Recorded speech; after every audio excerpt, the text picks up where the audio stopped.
What is alternative splicing?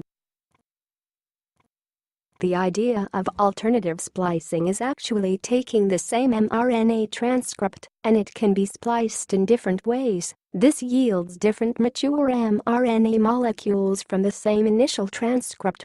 Hence, will produce different proteins from the same gene. So, there are four main types of alternative splicing, which is alternative promoter selection, alternative tail site selection, alternative splicing by exon cassette selection, and trans-splicing. For alternative promoter selection, there are two alternative promoter are possible. If we start with promoter P1, the sequence will contain P2 and exon 2. Both of it will be spliced out. So it will produce mRNA1 that only contained exon 1, exon 3 and exon 4.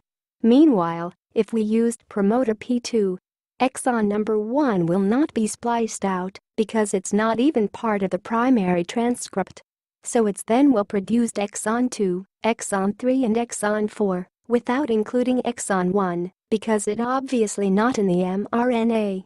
For alternative tail site selection, it's quite possible to have two alternative site for adding the poly A tail. If we cleavage at the earlier poly A site, it will result in loss of distal exon which is exon 4. The mRNA sequenced will only consist of exon 1, exon 2, exon 3.